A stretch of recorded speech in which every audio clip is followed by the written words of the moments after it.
My father looked at his own mother, a woman who had worked her fingers to the bone for 50 years, and pointed to the door. "Get out!" he screamed, his voice cracking with a desperation I had never heard before. It was Christmas Eve in Chicago, and the temperature had dropped to 10 degrees below zero. He was throwing a paralyzed 84-year-old woman and his only daughter out into a blizzard because his new wife wanted a home gym.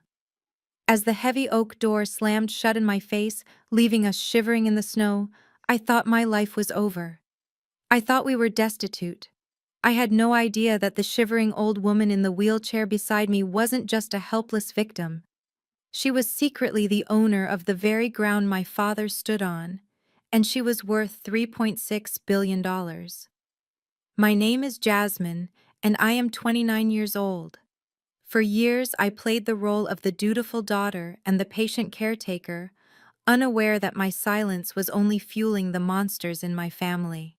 Before I continue this story of cold betrayal and scorching revenge, let me know where you are watching from in the comments below. And if you have ever been underestimated by the people who were supposed to love you unconditionally, hit that like button and subscribe. This story is for anyone who has ever been treated like a burden instead of a blessing. The nightmare began, not with a scream, but with the sharp, deliberate clinking of a fork against fine china. The dining room of my father's colonial mansion was warm, smelling of pine needles and the roast turkey I had spent 6 hours preparing. I was a sous chef at a downtown bistro, and cooking was my love language, my way of trying to buy my father's affection. But as I set the gravy boat down on the lace tablecloth, Jessica, my brother's wife, pinched her nose with 2 manicured fingers. She leaned back in her chair, creating a dramatic distance between herself and my grandmother Hattie, who sat quietly in her wheelchair at the corner of the table. "Raymond," she whined, looking directly at my father. "I am trying to be festive. I really am. But it is impossible to enjoy this expensive turkey when there is that distinct smell of nursing home hovering over the table. Can't we move her to the kitchen?" The room went dead silent. My grandmother, whose left side was paralyzed from a stroke 2 years ago, froze. She slowly lowered her spoon, her hand trembling just enough to make the silverware rattle against the bowl. I felt the heat rise up my neck, a mix of humiliation and protective rage. Grandma Hattie was immaculate. I bathed her every morning. I washed her clothes with lavender detergent. The only thing she smelled like was soap and old paper. "Jessica, that is incredibly rude," I said, my voice shaking. "Grandma is right here. She can hear you, and she smells fine." Jessica rolled her eyes, looking at my brother Trey for support. Trey, the golden child who had never worked a hard day in his life, just shrugged and took a sip of his wine, refusing to meet my gaze. "Don't be so sensitive, Jasmine," Jessica scoffed. "It is a biological fact. Old people have a scent. It makes me nauseous, and you know I have a sensitive stomach." "Raymond, honey, didn't you say we were going to discuss the living arrangements tonight?" I turned to my father. He was sitting at the head of the table wearing a cashmere sweater that cost more than my monthly rent. But he looked terrible. There were dark circles under his eyes, and he kept checking his phone under the table every 30 seconds. I knew he had made some bad investments recently, gambling on high-risk stocks to impress Jessica's wealthy father, but I had no idea how deep the hole was. He needed to assert control, and right now Grandma and I were the easiest targets. "Dad, tell her to stop," I pleaded. "It is Christmas." My father slammed his hand down on the table, making the crystal glasses jump. "Enough, Jasmine. Stop causing drama. Jessica is a guest in this house, and she is right. The situation is untenable." He reached into his jacket pocket and pulled out a thick cream-colored envelope. He didn't slide it across the table. He tossed it like it was trash. It landed right in my grandmother's mashed potatoes. "What is this?" I asked, reaching for the envelope. My hands were slick with sweat. "It is a solution," my father said, his voice cold and detached. "I have made arrangements for Mother to be transferred to the State Shady Pines facility. They have a bed open tonight. The ambulance is already on its way to pick her up." I felt like I had been punched in the gut. Shady Pines was a warehouse for the forgotten, It was underfunded, dirty, and notorious for neglect. You cannot be serious, I whispered, tearing open the envelope. Inside were involuntary commitment papers already signed by him as her power of attorney. You are putting your own mother in a state home. Dad, she has money. Her pension covers her needs. She can stay here. I take care of her. It costs you nothing. It costs me space, my father roared, standing up. His face was red, a vein bulging in his forehead. Jessica needs that downstairs room for her Pilates studio. We need a home gym. We cannot have a hospital bed in the middle of our first floor anymore. It is depressing. It is killing the property value. You are evicting your mother for a gym, I screamed, standing up to meet him. I looked at Grandma. She hadn't said a word. She was just watching him, her eyes dark and unreadable, studying his face like she was memorizing a stranger. It is done, Jasmine Trey chimed in, his mouth full of stuffing. Just sign the witness line so the ambulance can take her. Don't make it weird. Make it weird. I laughed, a hysterical, broken sound. I grabbed the papers. I looked my father dead in the eye and I ripped them in half. Then I ripped them again. I threw the confetti of legal jargon into the air. No, I said firmly. She is not going anywhere. If she goes, I go. And I will sue you for elder abuse. Something inside my father snapped. The stress of his secret debts, the pressure from his new wife, the defiance of his daughter, it all boiled over into blind rage. He marched around the table. He didn't grab me. He grabbed the handles of Grandma's wheelchair. You want to go, fine. Go, both of you. Get out of my house. He began pushing the wheelchair violently toward the front door. Jessica was smirking, sipping her wine, as if this were a reality TV show. Trey just looked down at his plate. Dad, stop! You are hurting her, I screamed, chasing after them. Dad, it is 10 below zero outside. He didn't listen. He threw the front door open. The wind howled instantly, blowing snow into the grand foyer. He shoved the wheelchair over the threshold. The front wheels caught on the ice and the chair nearly tipped over. I lunged forward to catch Grandma just in time. My father grabbed my arm and shoved me out onto the porch after her. He reached back inside and grabbed the small battered suitcase that contained Grandma's clothes. He threw it into a snowbank. Don't come back until you learn your place, he spat. And take your trash with you. The heavy door slammed shut. The sound echoed like a gunshot in the frozen air. I heard the deadbolt slide into place. Click. I stood there in my thin dress, the cold instantly biting into my skin. The snow was falling so hard I could barely see the streetlights. I looked down at Grandma. She was wearing only a thin cardigan over her blouse. I immediately took off my coat and wrapped it around her shoulders, tucking it around her frail legs. Grandma, I am so sorry, I sobbed, my teeth chattering. I am so sorry. I expected her to cry. I expected her to panic. But when Hattie looked up at me, there were no tears in her eyes. The confusion I had seen for the last few years was gone. In its place was a look of cold, hard steel. She reached out and patted my frozen hand. Don't cry, baby girl, she said, her voice stronger than I had heard in a decade. Crying is for people who have no options, and we have plenty. I didn't know what she meant. I thought she was delirious from the cold. I grabbed the handles of her wheelchair and began to push my boots, slipping on the ice, heading toward the main road to find shelter, unaware that the woman I was pushing held the keys to the entire city in her pocket. The war had just begun, and my father had just made the most expensive mistake of his life. The wind in Chicago does not just blow, it bites.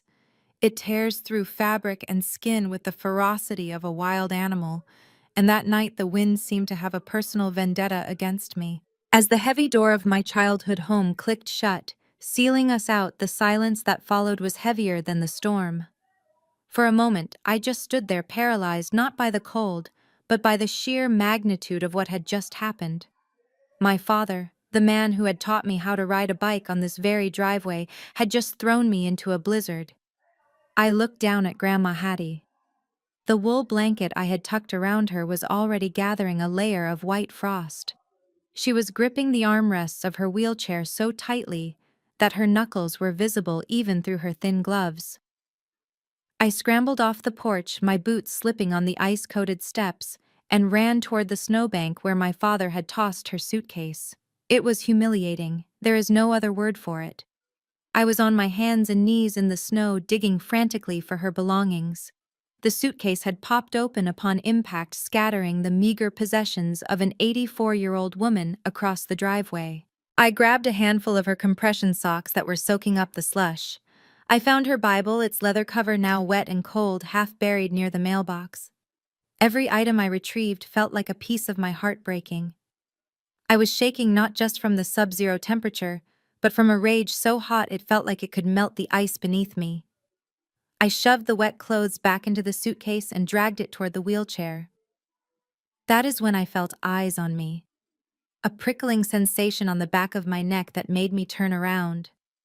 There, framed in the large bay window of the living room, stood Jessica. The golden light from the chandelier behind her created a halo, making the room look like the warmest, most inviting place on earth. She was holding a glass of red wine, the crystal catching the light. She wasn't looking at her husband or the Christmas tree. She was looking right at me. And she was smiling. It wasn't a broad, evil laugh. It was worse. It was a small, pitying smirk, the kind you give to a stray dog, that you are glad isn't your problem anymore. She raised her glass slightly in a mock toast, a silent farewell to the trash she had finally taken out. I wanted to scream. I wanted to pick up a rock and shatter that window, to shatter her perfect stolen life. But I couldn't. I had a paralyzed woman to save. I turned my back on the warmth I had paid for with years of obedience and grabbed the handles of the wheelchair. "We have to move, Grandma," I said, my voice barely audible over the howling wind. "We have to get to the main road. An Uber will be easier to find there." Pushing a wheelchair through 2 inches of fresh snow is a nightmare I wouldn't wish on my worst enemy. The wheels acted like plows, gathering resistance with every step. My calves burned. My lungs felt like they were filled with broken glass every time I inhaled the freezing air. We trudged down the long driveway, the majestic houses of our neighbors looming on either side, like silent, indifferent giants. Everyone was inside, celebrating, safe in their bubbles of wealth and family, completely unaware that 2 people were fighting for survival just yards away.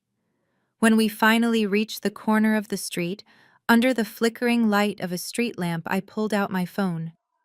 My fingers were so numb I could barely unlock the screen. I opened the Uber app, my vision blurring from the snow sticking to my eyelashes.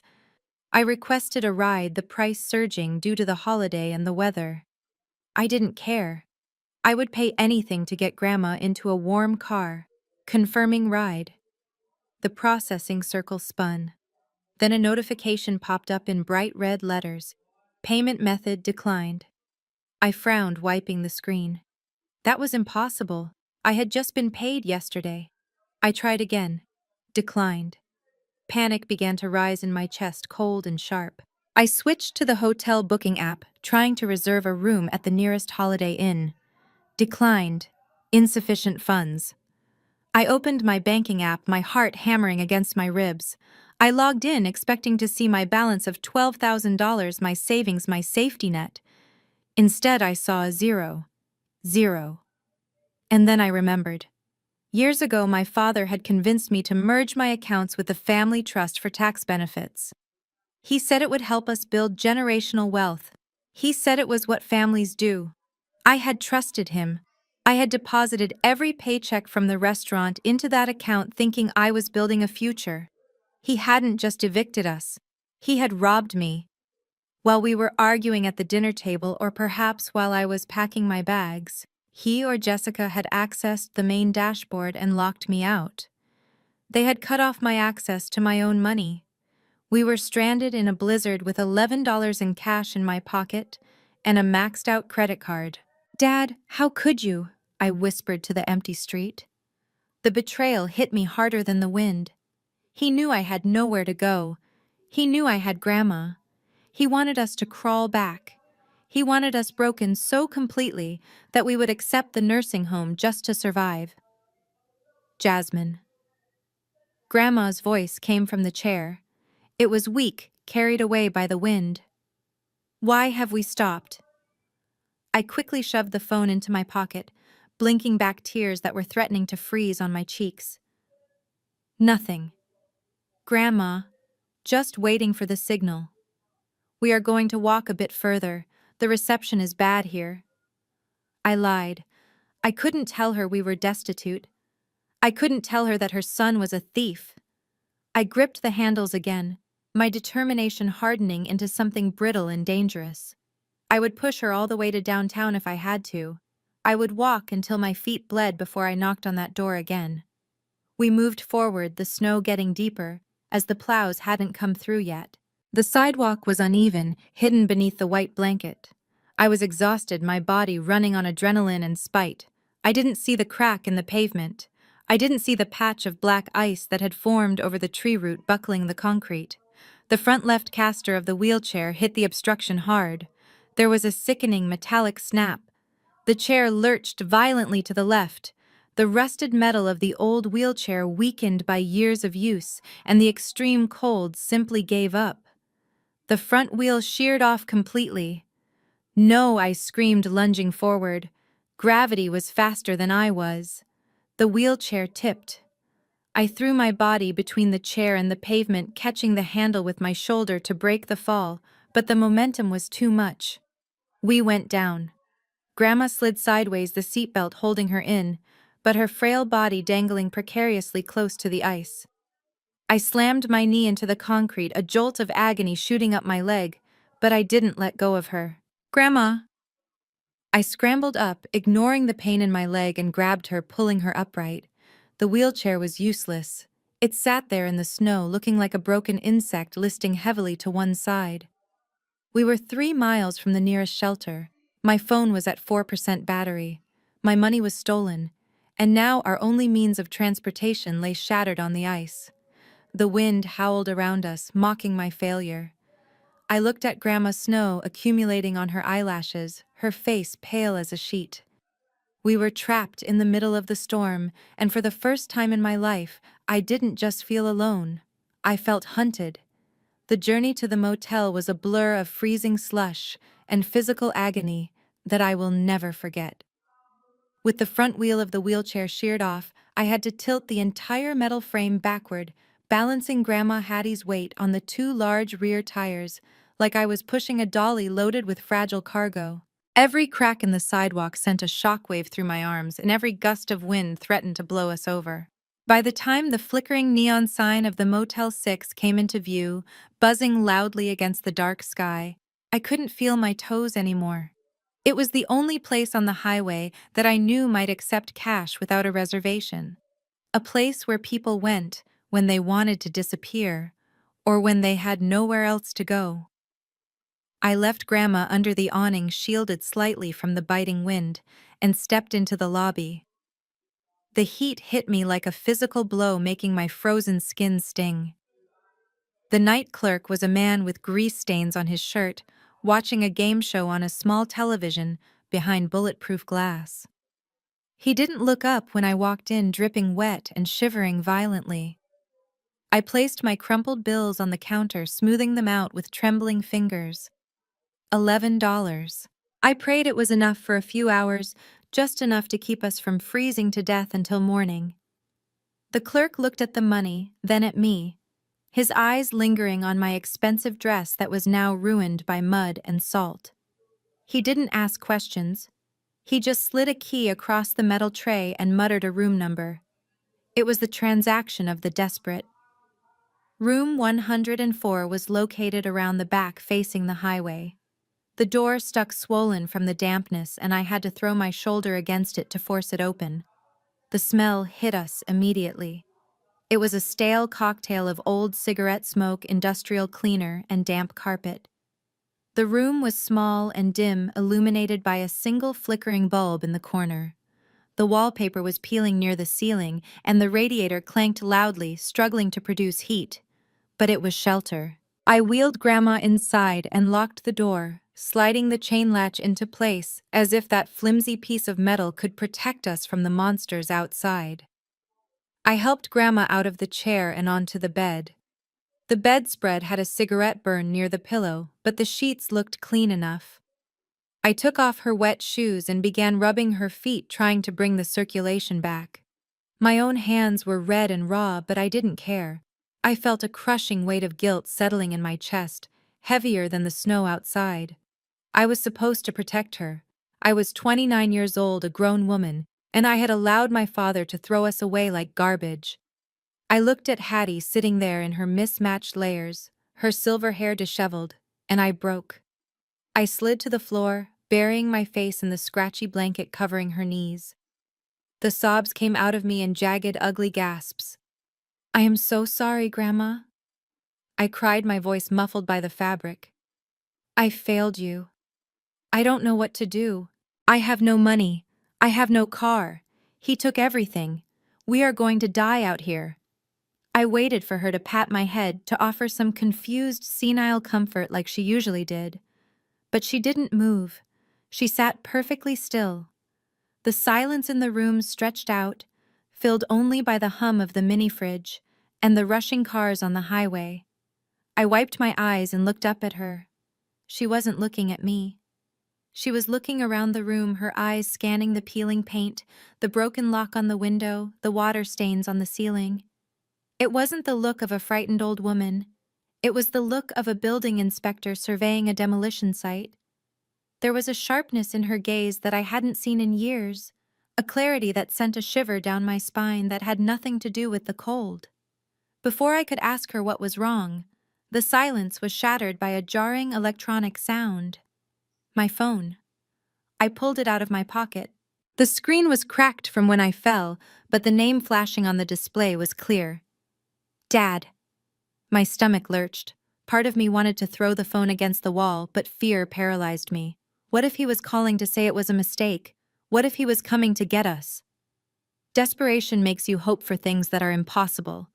I swiped right and put it on speaker, my hand shaking so hard the phone rattled against the bedside table. Dad, I whispered, hating how small my voice sounded. Jasmine Raymond's voice filled the small room, distorted by the static but dripping with that familiar arrogance. "I assume you have realized by now how stupid you were to walk out. It is -15 degrees out there. I hope you are enjoying the consequences of your disrespect." "We are at a motel." "Dad," I said, trying to steady my voice. "Grandma is safe. Why are you doing this? Please just unlock my bank account. I need to buy her food." There was a pause, and then I heard a sound that made my blood boil. The sound of ice clinking against glass. He was drinking. He was warm, comfortable, and drinking scotch while his mother sat in a motel room that smelled like ash. "I am not unlocking anything until you learn to cooperate," Raymond said smoothly. "In fact, I am calling to give you a heads up. I have a realtor meeting me at the South Side house tomorrow morning at 8 o'clock. We are listing it for a quick cash sale. A developer wants the land. They are going to bulldoze that rotting heap by next week." My heart stopped. The South Side house. It was the small two-bedroom bungalow where Grandma had raised my father. It was where I had spent my summers. It was filled with memories, with history. It was the only thing Hattie had left in her name, or so I thought. "You can't do that," I shouted, standing up. "That is Grandma's house. It has been in the family for 50 years. You cannot just sell it to a developer." "Watch me," he sneered. "I have the power of attorney, remember? Or at least I will once you sign the addendum I emailed you. And if you don't show up tomorrow morning to sign it, I am calling the police. I will tell them you kidnapped a vulnerable adult. I will tell them you took my mother from her home against medical advice and dragged her into a blizzard. You will go to jail, Jasmine, and she will go to the state home anyway. So do we have a deal?" The cruelty was breathtaking. He had planned this. He was using the police, the system, and his own mother as leverage to cover his debts. He was going to erase our entire history for a quick check. I felt the walls closing in. I was trapped. If I refused, I went to jail. If I agreed, he won. "Dad, please," I begged, tears streaming down my face again. "Don't do this. That house is all she has. It is a tear down, Jasmine. It is garbage, just like that attitude of yours. You have until 8 a.m. Bring her to the house, sign the papers, and maybe I will let you have your car keys back. I opened my mouth to scream, to curse him, to beg. I didn't even know what I was going to do. But suddenly a hand reached out. It was a hand covered in liver spots and thin, papery skin, but the grip was surprisingly firm. Grandma Hattie reached over and grabbed my wrist. I looked down at her, startled. Her head was held high. Her posture had changed completely. She wasn't slumped over anymore. Her chin was lifted, her jaw set in a line of granite. The fog of age and infirmity had vanished from her eyes, replaced by a burning, terrifying intelligence. She didn't look at me. She looked at the phone glowing on the bedside table. She took a deep breath, and when she spoke, the voice that came out wasn't the weak, tremulous whisper of the grandmother I had been caring for. It was a voice of command. It was a voice of authority. It was a voice that could crack a whip. "Give me the phone," she said. I stared at her, frozen. Hattie didn't wait. She reached out and took the device from my stunned fingers. She held it up to her mouth, her eyes narrowing as she visualized the son who had just condemned her to freeze. "Raymond," she said, her voice cutting through the static like a razor blade. There was silence on the other end. Total stunned silence. My father hadn't heard his mother speak with that kind of clarity in 5 years. "Mom," he stammered, sounding suddenly like a frightened child. "Listen to me very carefully, Raymond," she said, her tone low and dangerous. "You will not be meeting any realtor tomorrow. You will not be selling my house. And you will certainly not be calling the police." "Mom, you are confused." Raymond tried to regain his composure, his voice rising nervously. "You don't understand the financial reality. I understand more than you could ever imagine, you ungrateful, greedy little boy." She snapped, the insult landing with the weight of a gavel. "You think you hold the cards. You think you have the power because you stole a few $1,000s from your daughter. You have no idea who you are dealing with." She paused, letting the fear sink in on the other end of the line. "You want to talk about assets, Raymond? Let's talk about assets. But we are not going to do it over the phone. I am coming for you. And when I am done, you will wish you had left me in the snow." She tapped the red button, ending the call with a finality that made me jump. She tossed the phone onto the bedspread and turned to me. The transformation was complete. The frailty was gone, replaced by a terrifying calm. "Jasmine," she said, pointing to her battered suitcase. "Open the lining in the bottom. There is a Nokia phone stitched inside. Get it. We have a call to make. And wipe your face. We don't have time for tears. We have an empire to reclaim." I stared at the ancient Nokia phone resting in the palm of my hand. It was a relic from another era, heavy and brick-like, hidden beneath the lining of my grandmother's suitcase, like a piece of contraband.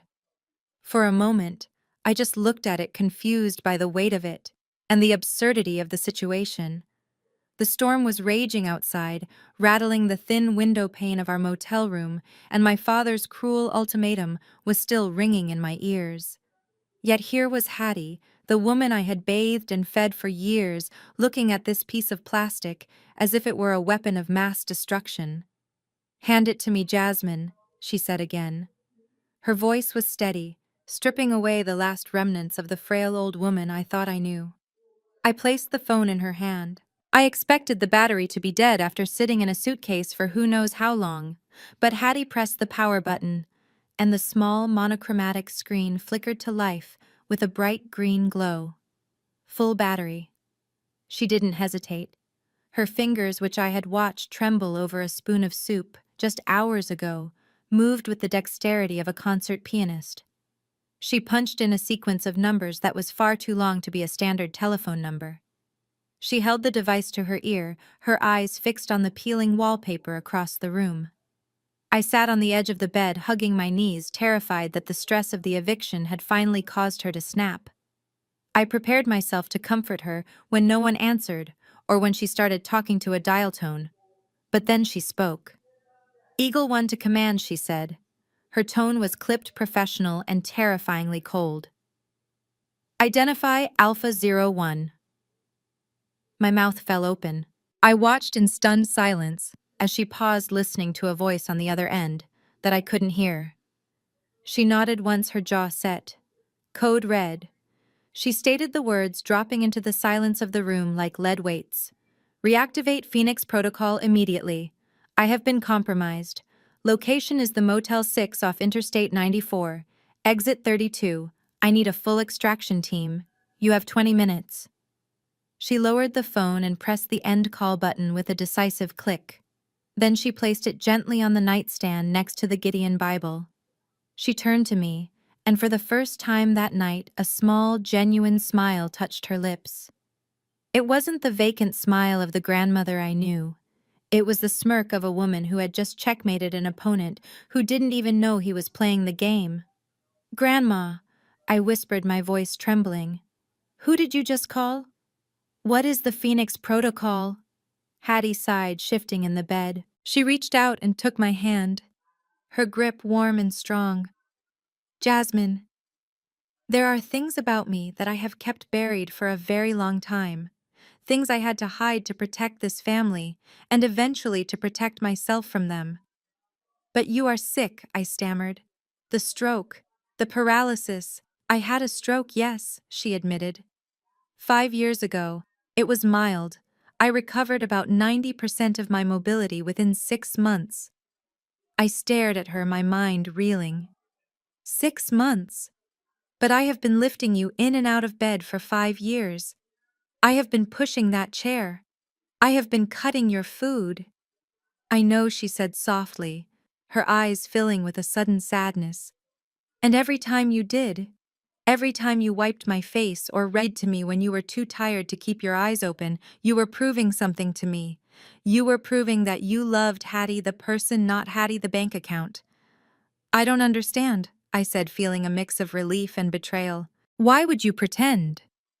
Why would you let Dad treat you like a burden if you could walk? Why let him scream at you?" "Because I needed to know," she said, her voice hardening. "When your grandfather died, he left us with more than just that little house on the south side. He left an empire, Jasmine. But money is like poison to a weak soul. I watched your father grow up. I watched him become greedy. I watched him become entitled. When I got sick, I saw a flicker of something dark in his eyes. He didn't see a mother who needed help. He saw an obstacle to his inheritance." She squeezed my hand tighter. "So I decided to test them. I decided to play the part of the helpless invalid. I wanted to see who would stand by me when I had nothing to offer but my company. I wanted to see if my son would care for me out of love, or if he would wait for me to die like a vulture circling a carcass." She looked toward the door, her expression darkening. "I gave Raymond 5 years. 5 years to show me 1 ounce of compassion. 5 years to prove he was a man. Tonight, when he threw us out into the snow, he failed the final exam. He didn't just fail Jasmine, he declared war." My head was spinning. The woman sitting before me wasn't just my grandmother, she was a strategist. She had endured 5 years of humiliation, of being talked down to by Jessica, of being ignored by Trey just to measure the content of their characters. And I was the only one who had passed. "So the money," I asked, my voice barely a whisper.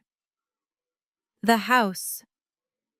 "The house is just a prop," she said dismissively. "I own the block. I own the building Raymond works in. I own the hotel we are about to check into.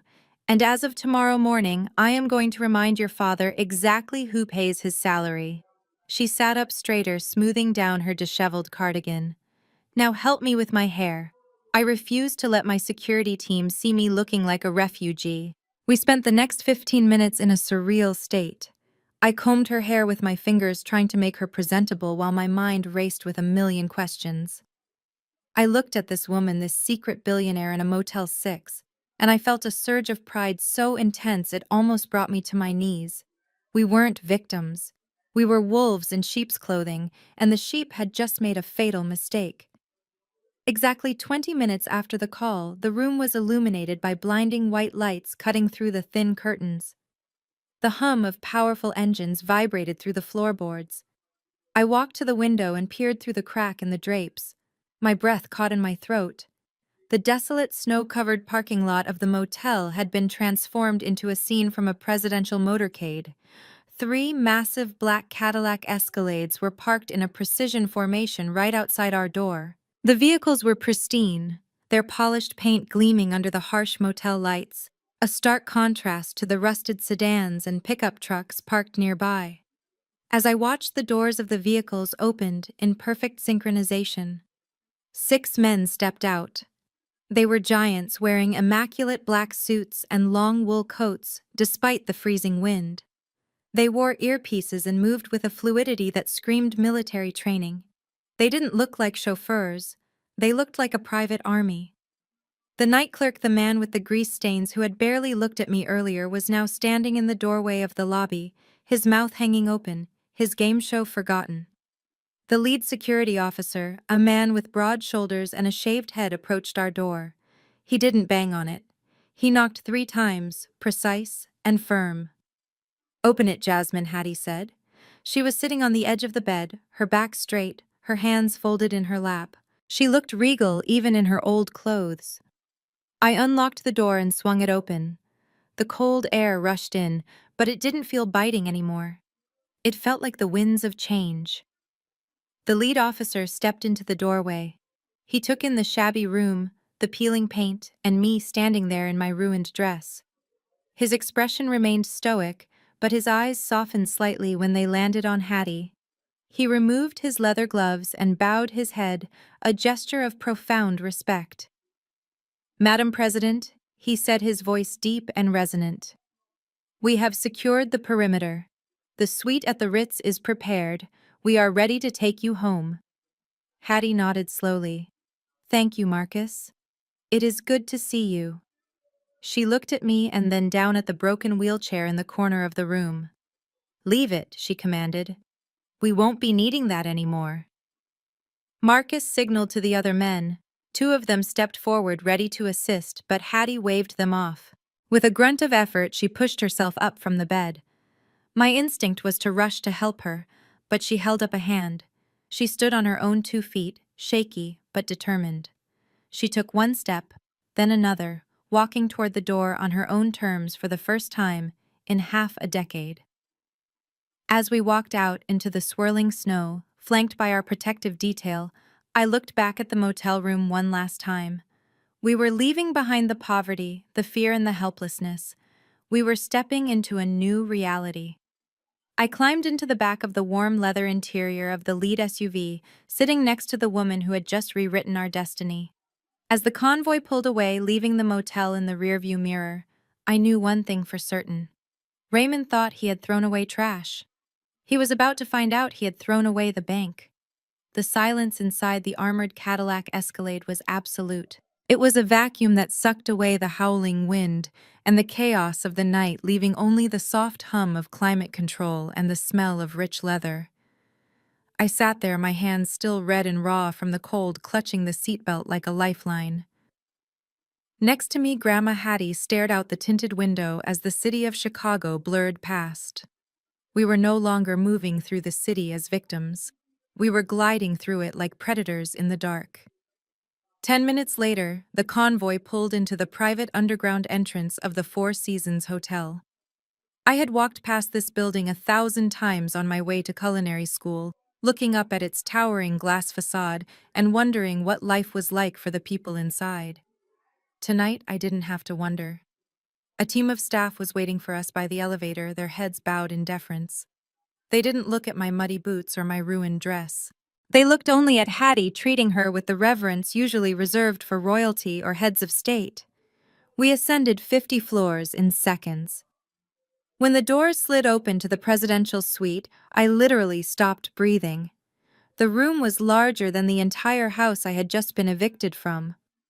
Floor-to-ceiling windows offered a panoramic view of the frozen city below, the lights twinkling like diamonds scattered on black velvet. A fire was already roaring in a marble fireplace that was big enough to stand in. Hattie didn't gasp. She didn't marvel at the opulence. She simply walked over to the fireplace, leaning on her cane, and warmed her hands. "Harrison," she said, her voice echoing slightly in the vast room. I want room service, lobster bisque, a medium rare ribeye, and a bottle of the 1996 Cabernet. And get Jasmine some clothes that don't smell like a Motel 6. A man in a sharp gray suit who had been waiting in the shadows of the suite stepped forward. This was Harrison, the lawyer I had seen earlier. He nodded efficiently. Already done, Madam President. The stylist is waiting in the guest wing. I stood there feeling like an imposter in my own life. Grandma? I whispered, approaching her slowly. This place costs $10,000 a night. How are we paying for this? Hattie turned to me. The firelight danced in her eyes, making them look fierce and young. We are not paying for it, Jasmine. We own it. I blinked, sure I had misheard. You own the suite? No, darling. She smiled, a small, dangerous curve of her lips. I own the hotel. Before I could process that impossible statement, Harrison cleared his throat. He walked over to the massive mahogany dining table and placed a silver briefcase on top of it. The click of the latch's opening sounded like a gunshot in the quiet room. Ms. Jasmine Harrison said, his tone serious and professional. It is time you understood the scope of what we are dealing with. Your grandmother, Hattie Mae Brooks, is the sole beneficiary and chairperson of the Pegasus Trust. He spread a large map of downtown Chicago across the table. It was color-coded. Huge swaths of the city were highlighted in blue. Every building you see in blue belongs to the trust, Harrison explained, tracing his finger along the famous skyline. The office tower your father works in, blue. The shopping district where Jessica buys her designer bags, blue. The medical center where you were born, blue. I stared at the map, my knees shaking. It wasn't just a few properties. It was an empire. The total valuation of the portfolio as of the market close this afternoon is $3.6 billion, Harrison stated calmly, as if he were discussing the weather. And that does not include the liquid assets in the offshore accounts. $3.6 billion. The number was so big, it felt abstract. I looked at Hattie. She was just an old woman in a cardigan a few hours ago. Now she was a titan. But why, I asked, my voice trembling. Why live in that little house on the south side? Why let Dad treat you like that? Because comfort breeds weakness, Hattie said, sitting down at the head of the table. And I needed to know if my son was a man or a leech. I got my answer tonight. She gestured for Harrison to continue. Show her the rest, Harrison. Show her why Raymond was so desperate to kick me out tonight. Harrison pulled another document from the briefcase. It was a property deed. I recognized the address immediately. It was the address of the colonial mansion in the suburbs, the house where I grew up, the house where Raymond and Jessica were currently sleeping warm and smug. You think that is your father's house? Harrison asked gently. I nodded. He talks about it all the time. He says he built it. He says it is his legacy. Harrison shook his head. It is a lie. That house is owned by a shell company called HM Holdings. Hattie Mae Holdings. Your father has never owned it. He has been allowed to live there rent-free for 20 years as a kindness from your grandmother. He is a tenant, Jasmine. A tenant at will. My jaw dropped. The arrogance, the pride, the way Raymond lorded that house over everyone, it was all fake. He was a squatter in a mansion funded by the very woman he called a burden. But that is not the worst part, Harrison said, his voice dropping an octave. He pulled out a final document. It was a loan application from a private lender. A predatory lender, the kind that breaks kneecaps when you don't pay. Your father is in deep gambling debt, Harrison explained. He owes $4 million to some very dangerous people. Last week he tried to mortgage the mansion to pay them off. But he can't mortgage a house he doesn't own, I said, confused. Exactly, Harrison said. Unless he forges the owner's signature. He slid a piece of paper toward me. It was a power of attorney document authorizing the mortgage. At the bottom was a signature, Hattie M. Brooks. I looked at the signature, then at my grandmother. I didn't sign that, Hattie said coldly. He forged it, I whispered, the realization making me nauseous. He committed a felony. He did, Harrison confirmed. And the lender accepted it. The funds were released to him yesterday. But here is the catch. The terms of the loan require the property to be occupied by the borrower. That is why he needed to get rid of Hattie. If the lender found out the actual owner was living there and disputing the title, the loan would be called in immediately. He evicted us to cover up a crime, I said, anger replacing my shock. He evicted us because he is desperate, Hattie corrected. And desperate men make mistakes. Harrison checked his watch. The lender he used has a clause. If there is any discrepancy in the title or occupancy, the loan enters default within 48 hours. So what does that mean for him, I asked. Hattie leaned forward, the firelight casting long shadows across her face. It means, my dear granddaughter, that we don't have to sue him. We don't have to fight him. We just have to make one phone call to the lender and tell them the truth. When we do that, the loan is revoked. The money he already spent to pay his gambling debts becomes due immediately. She picked up a grape from the fruit bowl and popped it into her mouth. He has 48 hours, Jasmine. 48 hours before he loses the money, the house, and his freedom, and he thinks we are freezing in a Motel 6. She turned to Harrison. Prepare the audit, Harrison. I want every penny he stole tracked. And get the car ready for tomorrow morning. We aren't going to the police station. We are going to the gala. I think it is time the tenant met the landlord. I looked out the window at the city below. Somewhere out there, my father was sleeping soundly, thinking he had won. He had no idea that the timer had already started and the avalanche was coming. I stood by the floor-to-ceiling window of the penthouse suite, looking down at the glittering lights of Chicago. My hand was gripping my phone so tightly that my knuckles had turned white. The anger inside me was a physical thing, a burning knot in my chest that demanded release. I turned back to the room where my grandmother sat calmly sipping a cup of herbal tea. We need to call the police right now, I said, my voice shaking with adrenaline. We have the proof, Grandma. Harrison showed us the forged documents. Raymond committed fraud. He stole from you. He threw us out into a blizzard. If we call 911, they will arrest him tonight. I want to see him in handcuffs. I want to see Jessica cry as they drag him away. Hattie set her teacup down on the saucer with a gentle clink. The sound was incredibly loud in the quiet luxury of the room. She looked at me, her eyes clear and sharp, devoid of the confusion she had feigned for so long. Sit down, Jasmine, she said softly. But Grandma, he is getting away with it, I protested, pacing across the plush carpet. Every minute we wait is a minute he thinks he won. I said sit down, she repeated. Her voice didn't rise, but the command was absolute. It was the voice of a woman who had run a billion-dollar empire from the shadows. I stopped pacing and sat on the edge of the velvet sofa opposite her. Hattie leaned forward, resting her hands on her cane. You are thinking like a victim, Jasmine, she said. A victim wants immediate relief. A victim wants the bad man to go away. But I need you to think like a CEO. I need you to think like a general. She gestured to the city below us. If we arrest him tonight, what happens? He gets booked. He calls Jessica's wealthy father to post bail. He hires a slimy defense attorney who spins a story about how he was just trying to manage his senile mother's assets because she was mentally incompetent. He plays the martyr. He tells the world he was the dutiful son trying to save the family estate from a greedy daughter. The legal battle drags on for years. He stays in that house. He keeps his reputation. I stared at her. I hadn't thought about that. Raymond was a master manipulator. He could twist anything. So what do we do? I asked. Let him get away with it.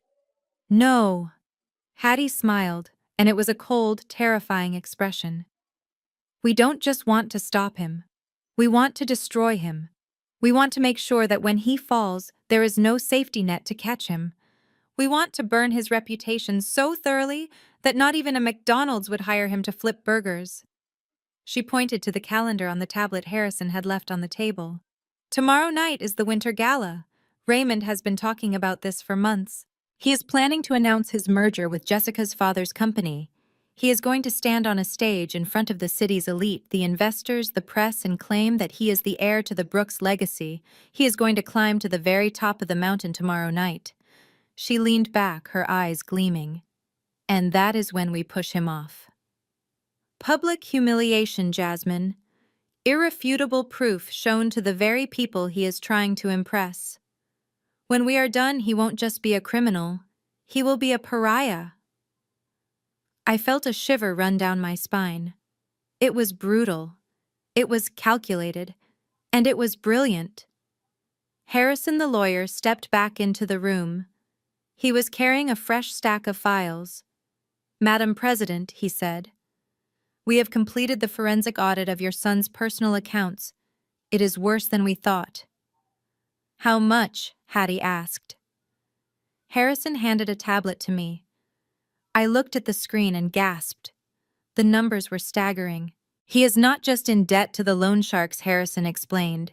"He has been siphoning money from Jessica's accounts too. He created fake invoices for home renovations that never happened. If she finds out, she will divorce him before the handcuffs are even on." "And Trey?" I asked, dreading the answer. My brother had been cruel, but he was still my little brother. Harrison swiped to the next page. "Trey has a gambling problem too, but it is sports betting and crypto scams. He owes 6 figures to bookies in Vegas. That is why he is so desperate for the house to be sold. Raymond promised him a cut of the sale to clear his debts." I lowered the tablet. It all made sense now. The cruelty, the rush to evict us, the desperation in Raymond's eyes. They weren't just mean, they were drowning. They needed Hattie's money like oxygen. "Good," Hattie said, nodding with satisfaction. "Desperate men are predictable. They will be at that gala tomorrow, confident that the house sale is going through. They will be celebrating." She turned to me. "Jasmine, for years you have been a sous chef. You have taken orders. You have stayed in the background. That ends tonight." She picked up a heavy fountain pen and slid a document toward me. "This is the charter for the Hattie May Foundation. It controls over $500 million in charitable assets. I am appointing you as the interim executive director effective immediately." My hands shook as I reached for the pen. "Grandma, I don't know if I can do this. I cook food. I don't run foundations." "You have integrity," Hattie said firmly. "You have a heart. Those are the only 2 things you cannot teach. The rest, you hire people like Harrison to handle the math. Sign it." I looked at the paper. I looked at the woman who believed in me when my own father didn't. I took a deep breath, gripped the pen, and signed my name. The ink was dark and permanent. As I finished the signature, I felt something shift inside me. The scared girl who had been thrown out in the snow was fading. A new Jasmine was taking her place. Just then, my phone buzzed on the coffee table. The screen lit up with a notification. It was a text message. I glanced at it and my blood ran cold. It was from Jessica. I picked up the phone and read the message aloud, my voice dripping with disbelief. "Hey Jasmine," the text read. "I heard you are staying at a cheap motel.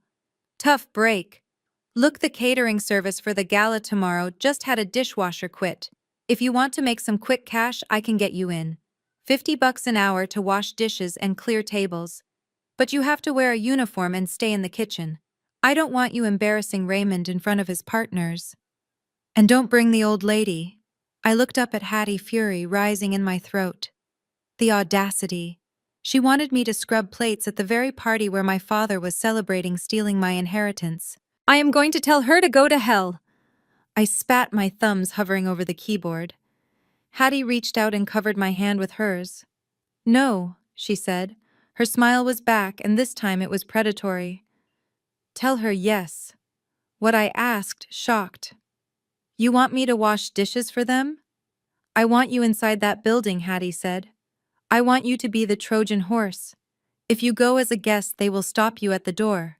But the help, nobody looks at the help. Nobody suspects the help.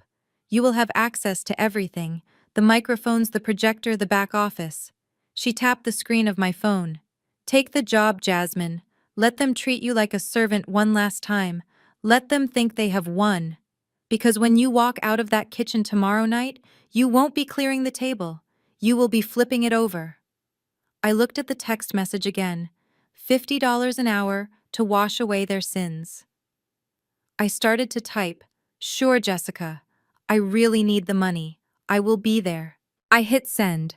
The trap was set, and they had just invited their executioner right through the front door. The service entrance of the mansion was located near the garbage bins, a detail I had never paid much attention to when I lived here as a daughter. But tonight, walking through the slush in a borrowed catering uniform that was 2 sizes too big, I felt the symbolism weigh heavily on my shoulders. I was no longer Jasmine, the family member. I was Jasmine, the hired help sneaking into my own home like a thief in the night. In my pocket, I carried not a weapon, but a small, high-definition recording device disguised as a pen given to me by Harrison's security team. I knocked on the heavy steel door. It swung open to reveal Jessica looking radiant and terrifying in a silk dressing gown. She didn't say hello. She just looked me up and down, her lips curling in that familiar, condescending smirk. "You are late," she snapped, stepping back to let me in. "The kitchen is a mess. The caterers are setting up in the dining room, but I need you to scrub the floor in the foyer before the guests arrive. And for God's sake, pull your hair back. You look like a stray cat." I kept my head down, swallowing the retort that was burning on my tongue. "Yes, ma'am," I mumbled, walking past her. The air inside smelled of expensive perfume and impending disaster. As I made my way to the utility closet to get the mop, I passed my brother Trey. He was lounging in the hallway texting on his phone, already dressed in his tuxedo. When he saw me, he actually laughed out loud. "Wow, look at you," he jeered, blocking my path. "From sous chef to janitor. That is quite a career pivot, sis." I guess Dad was right. You really don't have any ambition. I gripped the handle of the mop bucket, my knuckles turning white. "I am just here to work, Trey. Let me pass." He didn't move. Instead, he extended his foot, tapping the toe of his patent leather dress shoe against my shin. "Actually, while you are down there, my shoes got a little scuffed on the way in. Give them a quick shine, would you? There is a rag in the bucket." I looked at him, searching for a shred of the little brother I used to help with homework. I saw nothing but a hollow, entitled stranger. Slowly I knelt, not out of submission but strategy, as I wiped the non-existent dust from his shoes. I slipped the recording pen from my pocket and slid it under the hallway console table, right where Raymond always took his private calls. There I said, standing up, shiny as a new dime. "Good girl." Trey chuckled, patting me on the head like a dog. "Now get to the foyer. It smells like wet dog in there." I spent the next hour scrubbing floors that were already clean and polishing silver that was already shining. Every degrading command from Jessica, every snide comment from Raymond as he breezed past me without even making eye contact, only added fuel to the fire burning inside me. They thought they were breaking me. They had no idea they were sharpening me. When the clock struck 5, chaos erupted in the kitchen. The catering staff was overwhelmed, and Jessica was screaming at the head chef about the canapes. This was my chance. I knew Raymond's routine. He always kept his most important documents in the wall safe in his study, and at 5:30, he would be in the shower getting ready for the gala. I slipped away from the kitchen, moving silent as a ghost through the service corridors I knew by heart. My heart was hammering against my ribs like a trapped bird. If they caught me now, it wasn't just about being fired. It was about losing the element of surprise. I reached the study and gently turned the handle, unlocked. Raymond was arrogant. He never thought anyone would dare enter his sanctuary. I slipped inside and closed the door softly behind me. The room smelled of scotch and cigars. I went straight to the painting of the hunt scene above the fireplace. I swung it aside. The safe was there. I held my breath. I didn't have the combination, but Harrison had told me to look for the override key. Raymond was lazy. He often kept the emergency key taped under his desk drawer. I dropped to my knees and felt under the mahogany desk. My fingers brushed against something metallic. Got it. I opened the safe. Inside, stacked neatly, were the papers that would end my father's career. I saw the loan agreements with the exorbitant interest rates. I saw the offshore account statements. And there, right on top, was the contract for the sale of the Southside house. It was dated for tonight. I pulled out my phone, my hands shaking uncontrollably. I began snapping photos of every page, the forged signature of Hattie Brooks, the clause that gave Trey a 20% cut, the hidden addendum that transferred ownership to a shell company owned by Jessica's father. Click, click, click. I was capturing the evidence of their betrayal page by sickening page. I was so focused on getting a clear shot of the notary stamp that I didn't hear the footsteps approaching in the hallway. I didn't hear the doorknob turn. The door swung open. I froze. The phone was still in my hand, the safe wide open behind me. Trey stood in the doorway. He wasn't smiling anymore. His face was a mask of confusion that quickly twisted into suspicion. He looked at the safe. He looked at the papers scattered on the floor. And then he looked at me. "What the hell are you doing?" he shouted, stepping into the room and slamming the door behind him. I shoved the phone into my apron pocket and stood up, backing away until my legs hit the desk. "Trey, I was just looking for a pen. Jessica asked for a pen." "Don't lie to me," he yelled, advancing on me. "You are taking pictures. You are spying on us." He lunged for me. I tried to dodge, but he was faster. He grabbed my wrist, twisting it painfully. "Give me the phone, Jasmine. Give it to me, or I swear to God I will break your arm." The air in the room was electric with violence. I looked into my brother's eyes and saw real fear. He knew. He knew that whatever was on my phone could destroy his easy life. "Let go of me," I screamed, kicking him in the shin. He grunted but didn't let go. He wrestled me toward the desk, trying to pry my fingers open. The phone slipped from my grasp and clattered onto the hardwood floor, sliding just out of reach. Trey dove for it. I scrambled over the desk, desperate to stop him. But as his hand closed around my phone, a voice boomed from the doorway. "What is going on in here?" We both froze. Raymond was standing there, a towel wrapped around his waist, water dripping from his hair. He looked from the open safe to Trey, holding my phone, and finally to me, trembling in my oversized catering uniform. His eyes narrowed, and for the first time I saw true danger in them. "Give me that phone," Trey Raymond said calmly. "Let's see what your sister finds so interesting about my private business." My heart hammered against my ribs like a trapped bird as Raymond extended his hand, waiting for Trey to hand over my phone. The device contained the photos of the fraudulent contract, the evidence that would send my father to prison. If he unlocked it, if he scrolled through the gallery, everything was over. We would lose the element of surprise, and Hattie's plan would crumble before it even began. I looked at Trey, then at Raymond, and I made a split-second decision. I decided to play the role they had written for me my entire life. I decided to play the victim. I let out a sob, burying my face in my hands, my shoulders shaking with exaggerated weeping. "I am sorry," I wailed, letting my voice crack with desperation. "I didn't mean to snoop. My back is killing me. The catering manager has had me lifting crates of champagne for 2 hours. I just came in here looking for Advil. I remembered you used to keep a bottle in the desk drawer." I looked up at them through my fingers, making sure my eyes looked wide and pathetic. "I just wanted the pain to stop so I could keep working. I need the money, Dad. Please." Raymond looked at me, and his expression shifted from suspicion to pure, unadulterated disgust. The tension in his shoulders relaxed. To him, the story made perfect sense. In his world, I was weak. I was a failure. Of course I wasn't a corporate spy. I was just a tired, broken servant looking for a handout. He laughed, a short barking sound that echoed in the wood-paneled room. "You are pathetic, Jasmine." Raymond sneered, tightening the towel around his waist. "You break into my private study because your back hurts. You really are not cut out for hard work, are you?" He looked at Trey and nodded at the desk. "Check the drawer. Give her the pills and get her out of here. She is staining the carpet with those cheap shoes." Trey smirked, the fear leaving his eyes. He opened the top drawer and rattled a bottle of ibuprofen.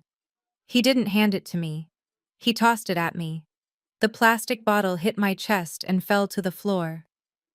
"Take two and get back to the kitchen," Trey said, kicking my phone across the floor toward me. "And if I catch you in here again, I will have security throw you out into the snow with your grandmother." I scrambled to pick up the phone and the pills, muttering apologies like a frightened child. "Thank you," I whispered, clutching the phone to my chest as if it were a lifeline. "Thank you so much." I backed out of the room, keeping my head bowed until the heavy door clicked shut. The moment I was alone in the hallway, the tears stopped. My posture straightened. I wiped my face with the sleeve of my oversized uniform and checked the phone. The photos were safe. They had bought the lie because it confirmed their own bias. Their arrogance was their blind spot, and I was standing right in the middle of it. I hurried back to the service area, slipping into a small dark pantry where the dry goods were stored. I needed to hear what was happening. I pulled out the small earpiece paired with the recording device I had planted under the console table in the hallway. I pressed it into my ear and waited. At first there was only the sound of distant chatter. Then I heard Raymond's voice loud and clear. He must have been standing right next to the table. "Yes," Mr. Sterling Raymond was saying, his tone dripping with false charm. "Everything is proceeding exactly as planned. The deed transfer is ready for your signature tonight." There was a pause as the other person spoke, but I could only hear Raymond's side of the conversation. "My mother," Raymond laughed, and the sound made my blood run cold. "Oh, you don't need to worry about Hattie. The poor woman is in the final stages of dementia. She is practically a vegetable. She doesn't even know her own name, let alone the value of real estate. I am her sole guardian and beneficiary. Selling this land is really a mercy. It will pay for the specialized care she needs in her final days." "Liar," I hissed into the darkness of the pantry.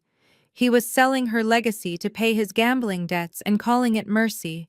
He was declaring her dead while she was very much alive and preparing to destroy him. I pocketed the earpiece and stepped back into the chaotic kitchen.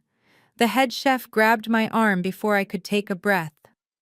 "You," he barked, pointing at a tray of red wine glasses. "Table 4 needs a refill. Move it." I grabbed the heavy tray and pushed through the swinging doors into the ballroom. The transformation was breathtaking. The room was bathed in golden light, filled with people wearing tuxedos and gowns that cost more than I made in a year. A string quartet was playing softly in the corner. I moved through the crowd, invisible in my uniform, offering wine to people who didn't even look at my face. I was making my way toward the back of the room when I felt a hand grab my elbow. I turned to see Jessica standing there. She looked stunning in a silver sequined gown, but her eyes were venomous. She was holding a mostly empty glass of wine, and she was smiling. "Well, if it isn't the maid," she said loudly enough for the nearby circle of guests to hear. "I hope you are not drinking on the job, Jasmine." "I am just working, Jessica," I said quietly, trying to pull away. "Please let me do my job."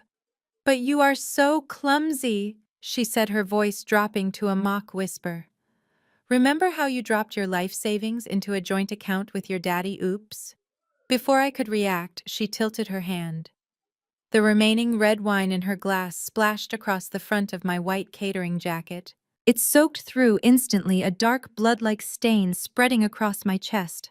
"Oh no," Jessica gasped theatrically, bringing a hand to her mouth. "Look what you did." "You are such a mess, Jasmine. You can't even hold a tray straight." The guests around us chuckled. A few of them looked at me with pity, but most just looked annoyed that a servant had caused a scene. I stood there, the cold wine seeping into my skin, the humiliation burning my face. I wanted to scream. I wanted to throw the entire tray of glasses at her perfect smiling face. But I remembered Hattie's voice.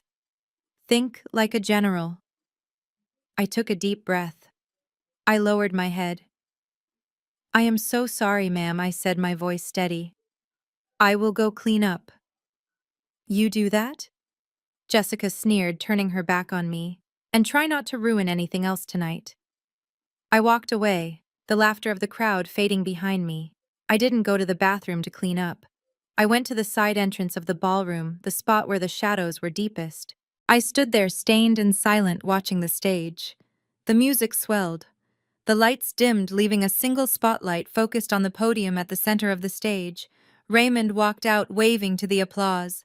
He looked triumphant. He looked untouchable. He adjusted the microphone, flashing his whitened teeth at the audience. "Ladies and gentlemen," Raymond boomed, his voice amplified across the hall. "Thank you for joining me on this historic night. For 50 years, the Brooks family has been a pillar of this community. And tonight, I am thrilled to announce the next chapter. I am about to sign a partnership that will transform the South Side and secure our legacy for generations to come." He gestured to a table beside the podium where a legal team sat with a stack of documents. The fake contract. The one I had photographed. The one he was about to sign. I glanced at my watch. It was exactly 8 o'clock. Raymond picked up a gold pen. He held it up to the light, savoring the moment. With this signature, he declared, "I am not just selling land. I am building the future." He leaned over the document. The tip of the pen hovered millimeters above the paper. I held my breath. The double doors at the back of the ballroom, the grand entrance that had been closed all night, suddenly rattled. Raymond didn't hear it. He was too focused on his victory. But I heard it. And I smiled. Because the future he was talking about was about to walk through those doors and hit him like a freight train. The grand ballroom of the Palmer House Hotel was a cathedral of gold leaf and crystal, a place where the air itself seemed to cost money. Waiters in white gloves moved like silent ghosts through the crowd, carrying silver trays laden with champagne flutes that sparkled under the massive chandeliers. I stood in the shadow of a velvet curtain near the service entrance, my stained catering jacket buttoned all the way up to my chin to hide the red wine Jessica had thrown on me earlier. From my vantage point, I could see the entire ecosystem of greed that my father had cultivated. These were the movers and shakers of Chicago, the people who signed checks with commas and looked right through people like me. And at the center of it all stood Raymond. He was holding court near the ice sculpture, one hand in his pocket, the other gesturing expansively as he spoke to a group of potential investors. He looked immaculate in his bespoke tuxedo, his hair slicked back, his smile wide and practiced. Beside him, Jessica shimmered in her silver gown, playing the role of the devoted trophy wife to perfection. She laughed at all the right moments, touching his arm possessively, completely unaware that the man she was clinging to was technically homeless and millions of dollars in debt. They looked like the perfect power couple. It was nauseating. I pressed my hand against the small earpiece in my ear, checking the connection one last time. Harrison had told me to wait for the signal. The signal was simple. Raymond had to be on stage. He had to be at the very precipice of his lie before we pushed him off. The lights in the ballroom dimmed, casting the crowd into a soft, expectant twilight. A spotlight cut through the darkness, illuminating the podium at the front of the room. The chatter died down, replaced by a polite ripple of applause as my father walked onto the stage. He didn't just walk, he strutted. He gripped the sides of the podium, looking out at the sea of faces with a hunger that made my skin crawl. He adjusted the microphone, letting the silence stretch out for a dramatic beat. "Welcome, friends, colleagues, and visionaries." Raymond began, his voice booming through the high-end sound system. "Tonight is not just a celebration of business. It is a celebration of heritage." I felt a bile rise in my throat. Heritage. The man who had thrown his mother's suitcase into a snowbank was talking about heritage. He continued, his voice dropping to a somber, reverent tone that he must have rehearsed in the mirror. "You all know the story of the Brooks family. My mother, Hattie, was a woman of simple means. She worked hard to buy a small plot of land on the south side, a humble home, a home that sadly has fallen into disrepair as her health has declined." He paused, wiping a non-existent tear from his eye. Jessica dabbed at her eyes with a napkin in the front row. The performance was Oscar-worthy. "It breaks my heart to see her legacy crumble," Raymond said, shaking his head. "But sometimes, love means letting go. Sometimes honoring our parents means making the hard decisions they can no longer make for themselves. My mother is, as many of you know, in the final stages of dementia. She is not with us tonight because she is resting in a specialized facility where she can receive the care she so desperately needs. I squeezed my hands into fists so tight my fingernails dug into my palms. He was erasing her. He was painting her as a senile invalid to justify stealing her life's work. So Raymond said, his voice brightening, swelling with false optimism.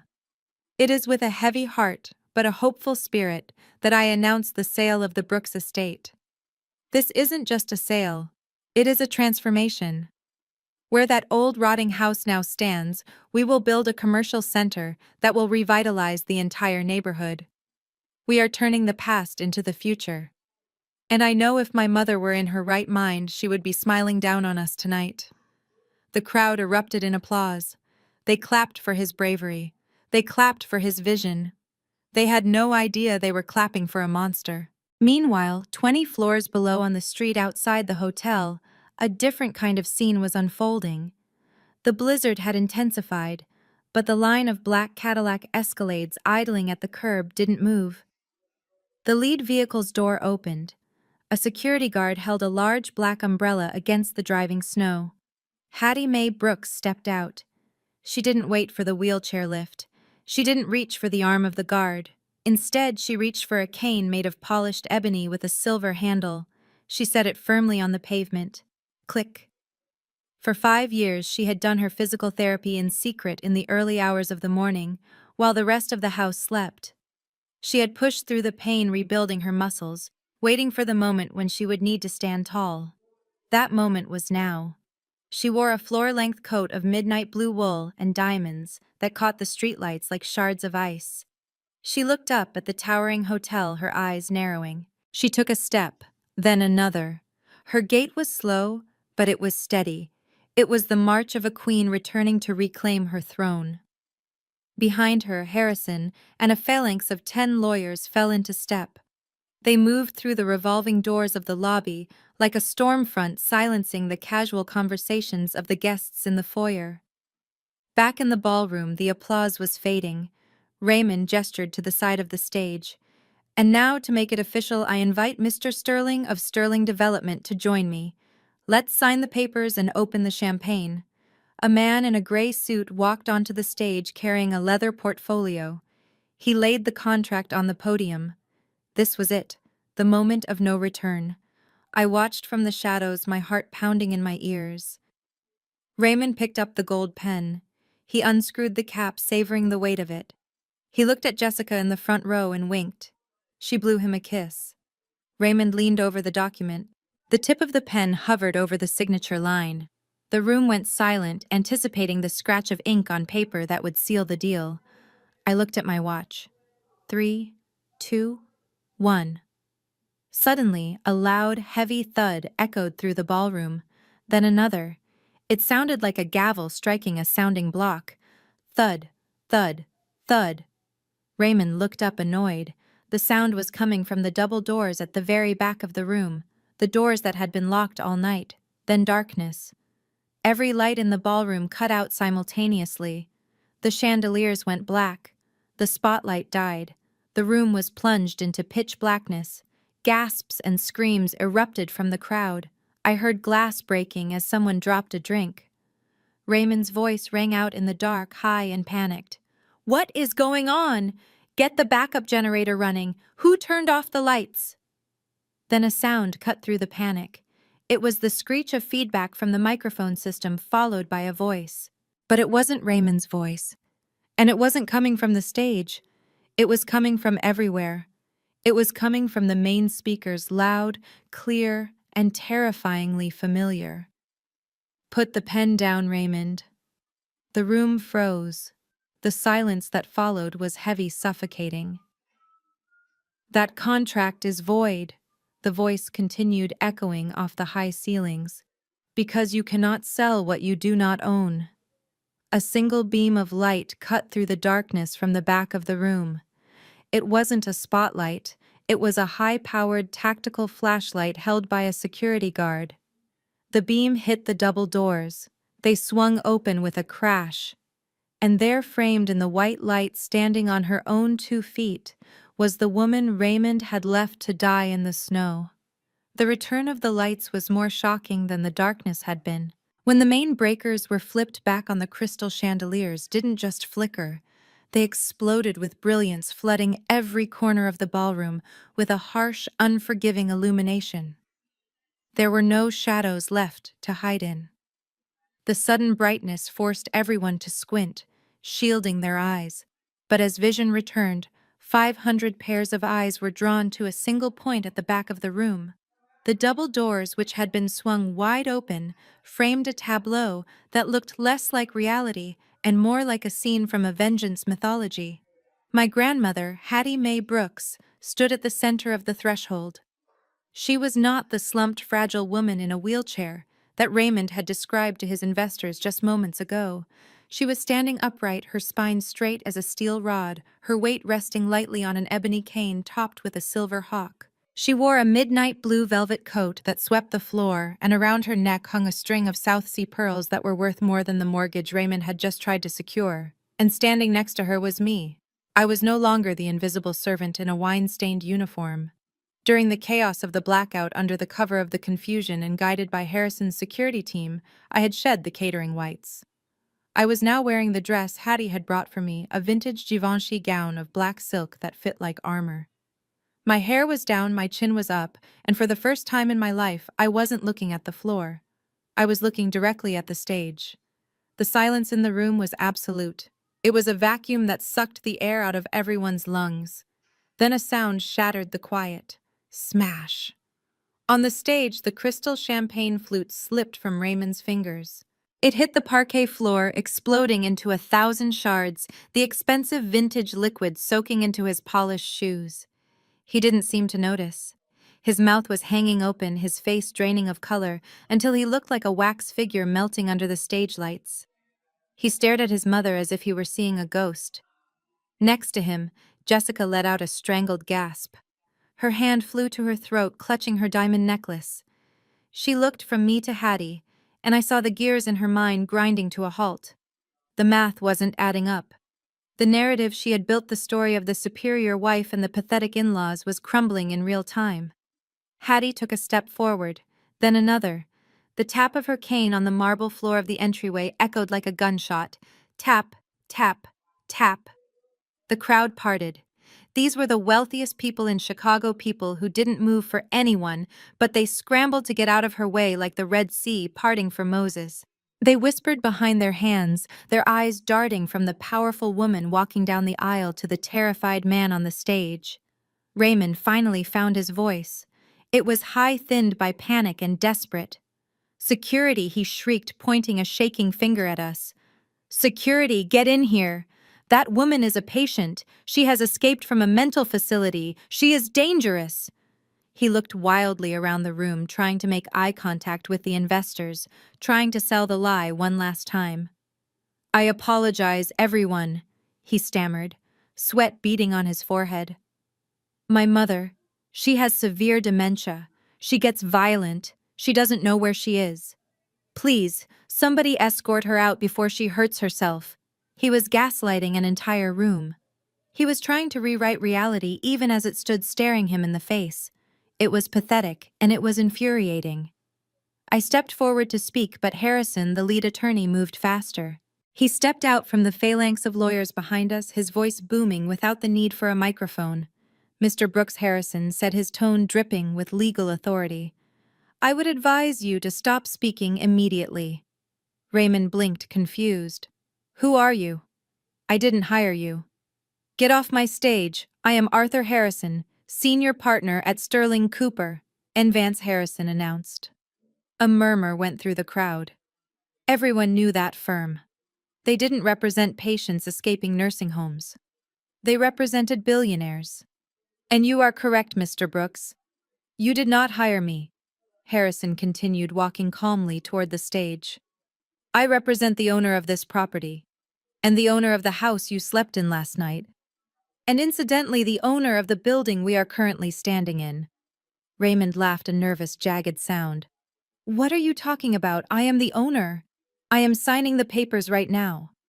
Harrison stopped at the foot of the stage. He looked up at Raymond with a mixture of pity and professional disdain. "No, sir, you are a tenant. And as of this moment, you are a trespasser." "Trespasser," Raymond sputtered.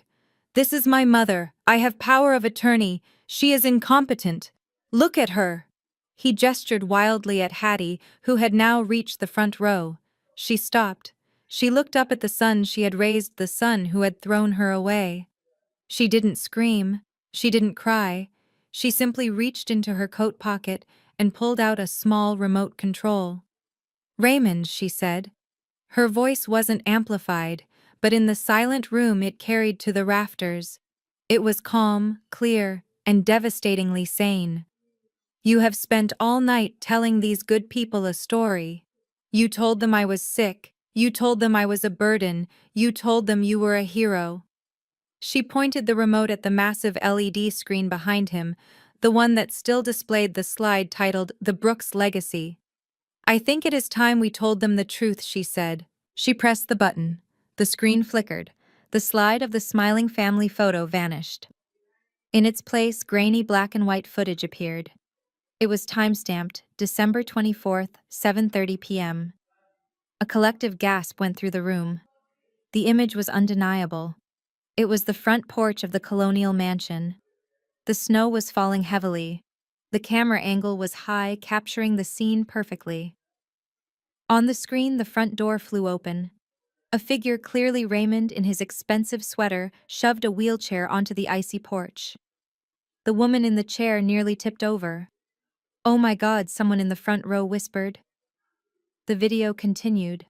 The audience watched in horrified silence as on-screen Raymond grabbed his daughter by the arm and threw her out into the blizzard. They watched him pick up a suitcase and hurl it into a snowbank. They saw his face twisted with rage as he screamed something that the camera's microphone picked up clearly. "Don't come back until you learn your place."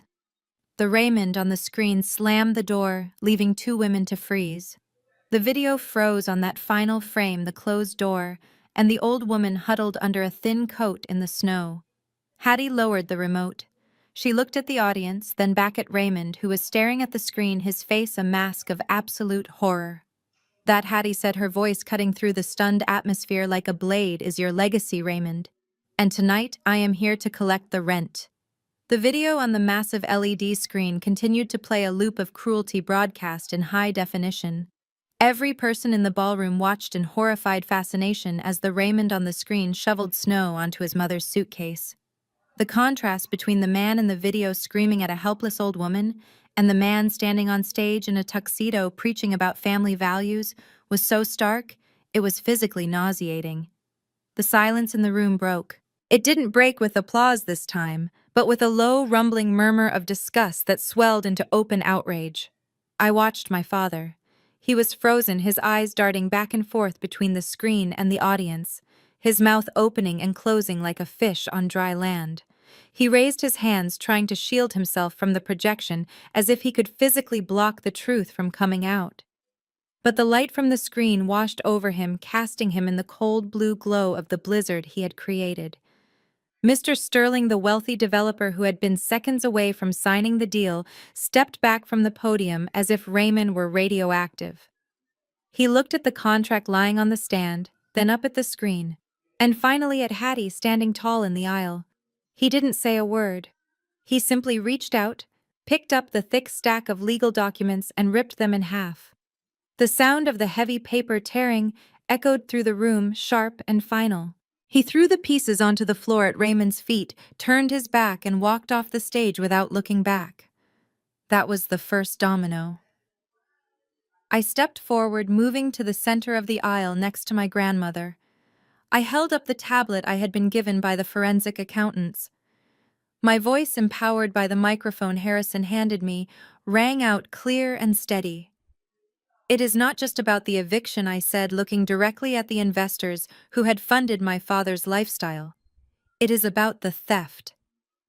I tapped the screen, and the image on the main projector changed. Gone was the video of the snow. In its place was a spreadsheet.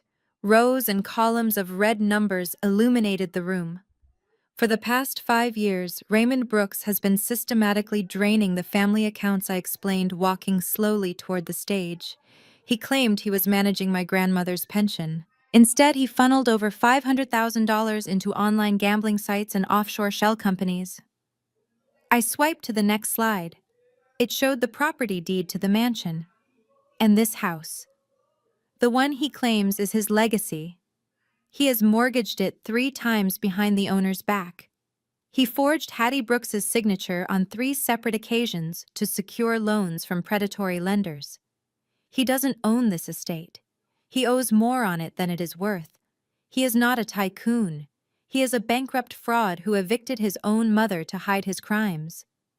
The crowd gasped.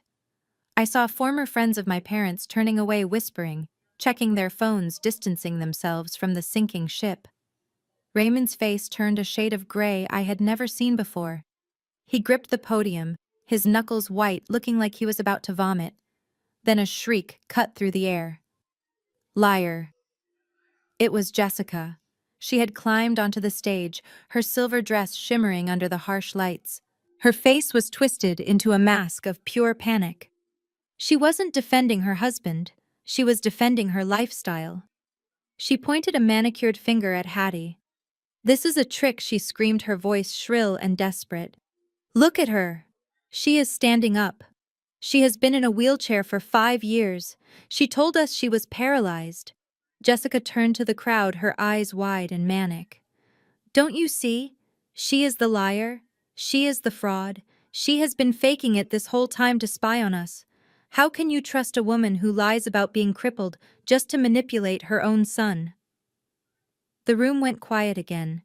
It was a valid point, a desperate Hail Mary to shift the narrative. All eyes turned to Hattie. My grandmother didn't flinch. She didn't look at Jessica with anger. She looked at her with pity. She took a step forward, the tap of her cane echoing on the marble. She brought the microphone to her lips. "You are right, Jessica," Hattie said, her voice calm and commanding. "I could have walked years ago, but I stayed in that chair." Do you want to know why Hattie looked at Raymond, then at Trey, and finally back at Jessica? Because when you are standing, people perform for you. They show you their best faces. They smile. They bow. But when you are down, when they think you are weak, when they think you are broken and helpless, that is when they show you who they really are. She took another step, her gaze hardening into steel. "I stayed in that chair because it was the only way to see the knives you were hiding behind your backs. I only played the part of the cripple because I needed to see the true face of the vultures circling my legacy. And tonight I have seen enough." Hattie signaled to Harrison. The lawyer opened his briefcase and pulled out a single pristine document. He walked up the stairs to the stage and placed it on the podium, right on top of the torn contract. "This," Hattie announced, her voice booming, "is my last will and testament." It was updated this morning at 9 a.m. She paused, letting the weight of the words settle. "Previously, my estate was to be divided equally among my descendants. But in light of the attempted murder of a vulnerable elder, because let's call throwing me into a blizzard what it is, and the systematic embezzlement of my funds, I have made some changes." I looked at the screen. The new breakdown of the assets appeared. A pie chart showed one massive blue section and 2 tiny microscopic slivers.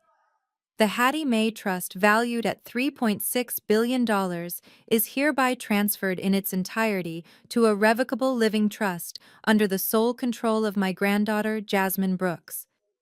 I felt my knees go weak. I knew it was coming, but hearing it out loud in front of the people who had treated me like a servant was overwhelming.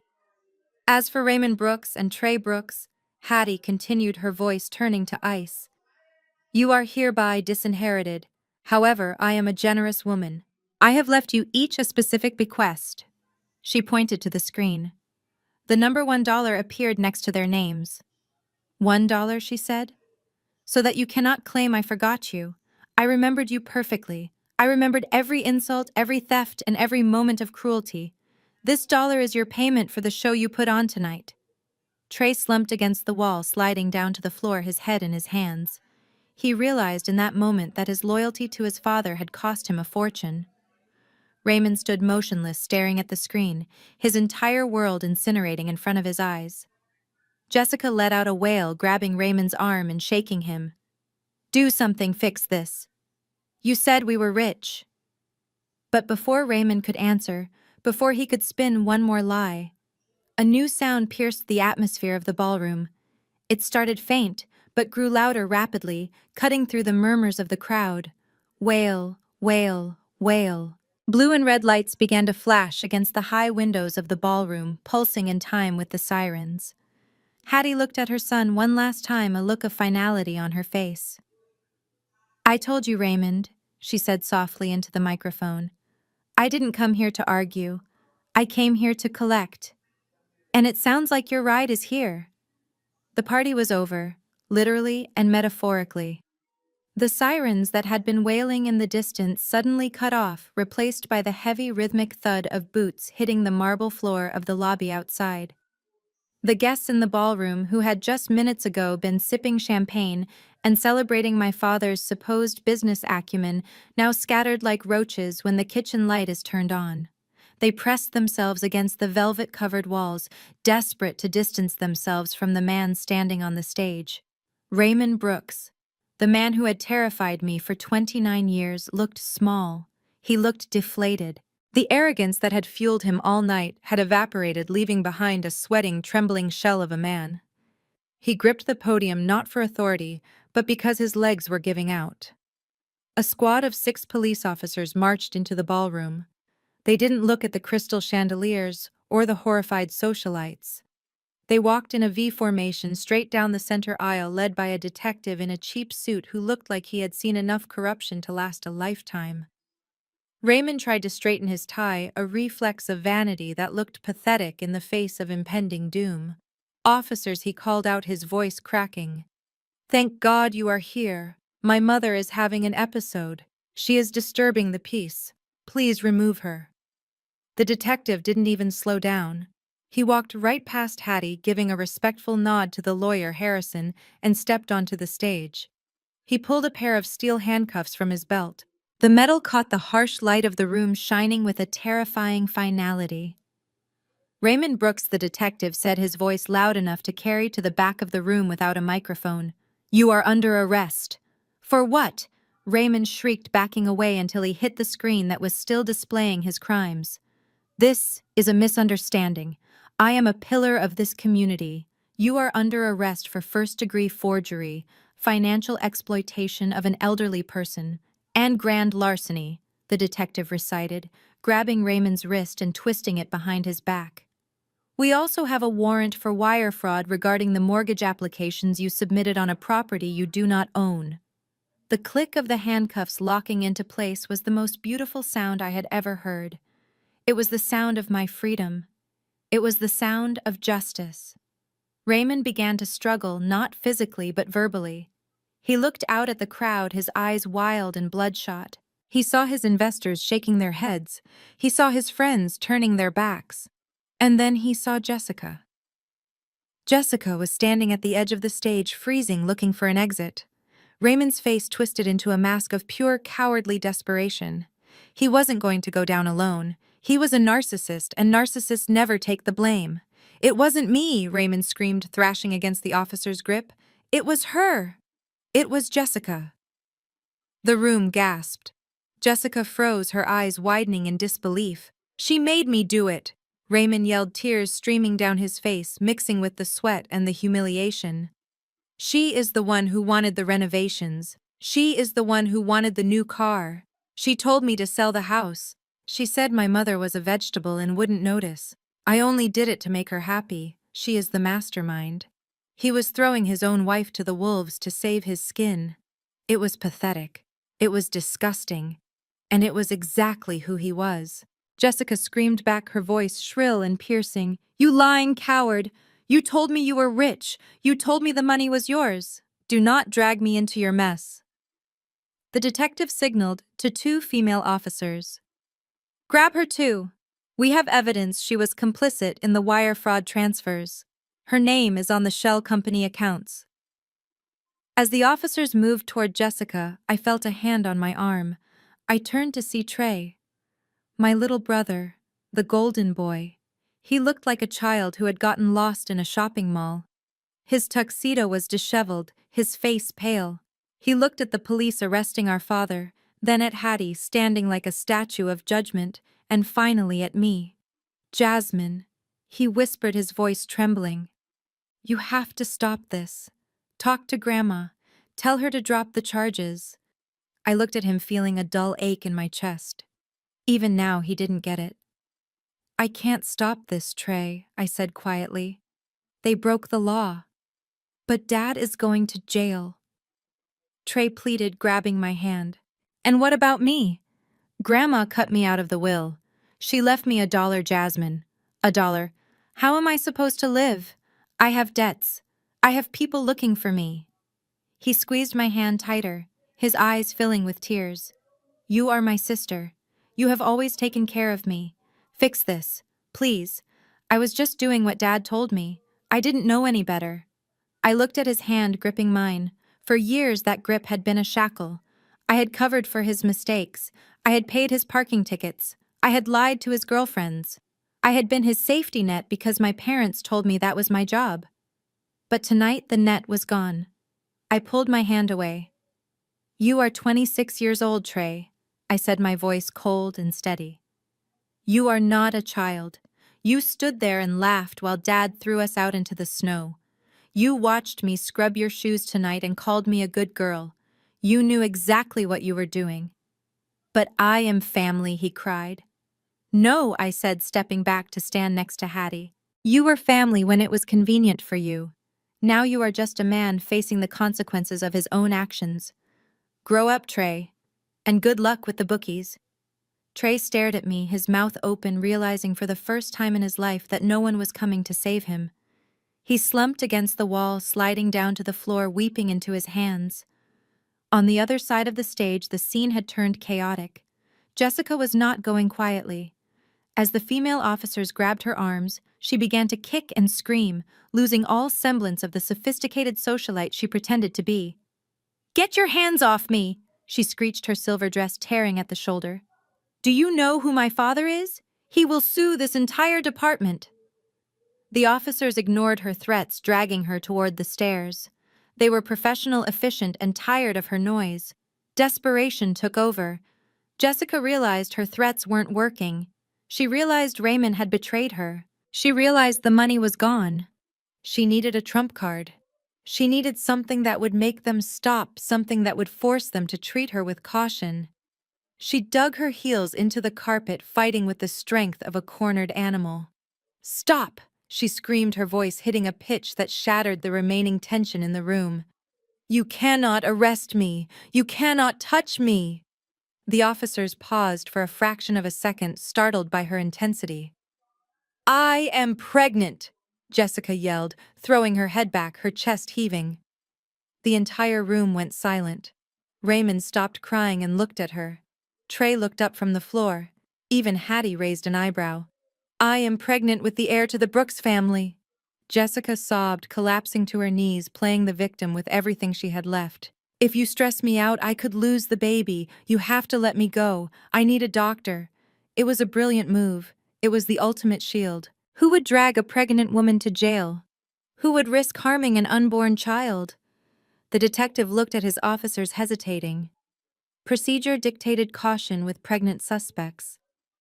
I watched Jessica on her knees, weeping, cradling her stomach protectively. It looked so real. It sounded so heartbreaking. But then I looked at Hattie. My grandmother wasn't looking at Jessica's stomach. She was looking at Harrison, her lawyer, and on her face there wasn't an ounce of concern. There was only the ghost of a smile. She leaned over to me and whispered 3 words that sent a chill down my spine. Checkmate, my dear. She knew. I didn't know how, but she knew. Jessica had just played her final card, but she had no idea that Hattie had been counting the deck the entire time. The bluff was spectacular, but the fall was going to be lethal.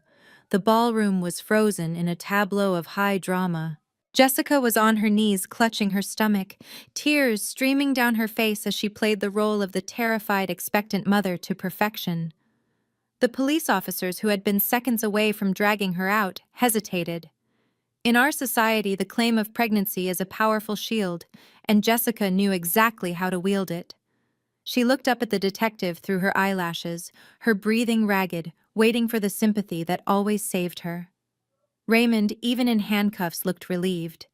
He saw a lifeline. If Jessica was pregnant, maybe the courts would be lenient. Maybe they could delay the trial. Maybe there was a future heir to bargain with. But I wasn't looking at Jessica. I was looking at Harrison, who was calmly opening a manila folder he had pulled from his briefcase. He walked over to me and handed me a single sheet of paper. It wasn't a contract. It was a medical record obtained legally through the discovery phase of the forensic audit regarding the misuse of family health insurance funds. I walked toward the edge of the stage, my heels clicking on the hardwood floor. I held the paper up. "Officer," I said, my voice cutting through Jessica's theatrical sobbing, "before you call a paramedic, you might want to see this." The detective stepped forward and took the paper from my hand. He scanned it, his eyebrows knitting together in confusion. Then his expression hardened. He looked down at Jessica with pure disgust. "What is this?" Jessica snapped, dropping the act for a split second. "It is a medical invoice from the Northwestern Fertility Clinic dated 3 years ago," I stated, addressing the entire room. "It is for a tubal ligation procedure, a voluntary sterilization." I looked at my brother Trey. He was standing near the wall, his face pale. "She isn't pregnant, Trey. She hasn't been able to get pregnant for 3 years. She lied to you to get a ring. She lied to get access to the trust fund. And she is lying now to stay out of jail." The silence that followed was deafening. Jessica stopped crying instantly. The color drained from her face, leaving her looking gray and aged under the harsh lights. Trey stared at his wife. The realization hit him like a physical blow. The son he thought he was protecting, the legacy he had betrayed his own sister for, it was all smoke and mirrors. He let out a sound that was half laugh, half sob. "You lied," Trey whispered, walking toward her. "You told me we were building a family. You made me ask Dad for more money for the nursery. You made me kick Jasmine out." "It doesn't matter," Jessica shrieked, scrambling backward as the female officer grabbed her arm again. "I did it for us. You did it for the money." Trey screamed, his voice breaking. "You are a monster!" The detective had heard enough. "Get her out of here," he ordered. As they dragged Jessica away, kicking and screaming obscenities that made the remaining socialites cover their ears, the detective turned to Raymond. "Mr. Brooks, you have the right to remain silent. I suggest you start using it." They hauled my father off the stage. He didn't look at me. He was staring at the floor, a broken man who had gambled everything on a lie and lost. But we weren't done yet. As the police cars sped away with Raymond and Jessica, Harrison turned his attention to Trey. My brother was still standing there looking lost, waiting for someone to tell him what to do. He looked at Hattie, his eyes filling with hope. "Grandma," he said, stepping forward. I didn't know. You saw that, right? She tricked me too. I am a victim here." Hattie looked at him. She didn't look angry. She looked tired. "You are a victim of your own greed, grandson," she said softly. Harrison stepped in. "Mr. Brooks, as per the terms of the trust activation, all assets previously used by your father and his dependents are now the property of the Hattie Mae Foundation. This includes the tuxedo you are wearing, which was paid for with a company credit card and the phone in your pocket." Trey blinked. "What? You are taking my clothes. We are taking company property," Harrison corrected. "And since you are no longer an employee or a beneficiary, you are trespassing." I watched as security guards escorted Trey to the cloakroom. They allowed him to keep the tuxedo pants and shirt, but they took the jacket, the watch, and the phone. He looked stripped, vulnerable, and pathetic. 10 minutes later, I stood at the service entrance of the hotel. The blizzard was still raging outside, the wind howling with the same ferocity as it had when my father threw me out. Raymond, Jessica, who had been released on her own recognizance pending arraignment but was barred from the house, and Trey were standing on the sidewalk. They were shivering. The warmth of the hotel was behind them, and the cold reality of Chicago was in front of them. They had no car, the Escalades were ours. They had no cash, their accounts were frozen. They had no home, the locks had already been changed. They looked at me. For the first time, I was the one standing in the warmth, and they were the ones in the cold. Jasmine Trey chattered, hugging himself. "Please, I have nowhere to go. It is freezing. Just give me a ride. Just let me sleep on your couch." I looked at them. I remembered the way they laughed when I asked for help. I remembered the sound of the door locking. I reached into my clutch. I didn't pull out a checkbook. I didn't pull out a key. I pulled out 3 slips of paper and a coupon I had found in my purse from the night before. "Here," I said, handing them to Trey. He looked down. In his hand were 3 one-way bus tickets to the other side of town and a coupon for 15% off a night at the Motel 6. "It is a bit of a walk to the bus station," I said, my voice calm. "But if you hurry, you might beat the storm." "You can't do this," Jessica screamed, her mascara running down her face. "We are family." I looked at Hattie, who was watching from the window of the warm, waiting limousine. "No," I said, turning my back on them. "I have a family. You 3 are just people I used to know. Merry Christmas." I signaled the doorman.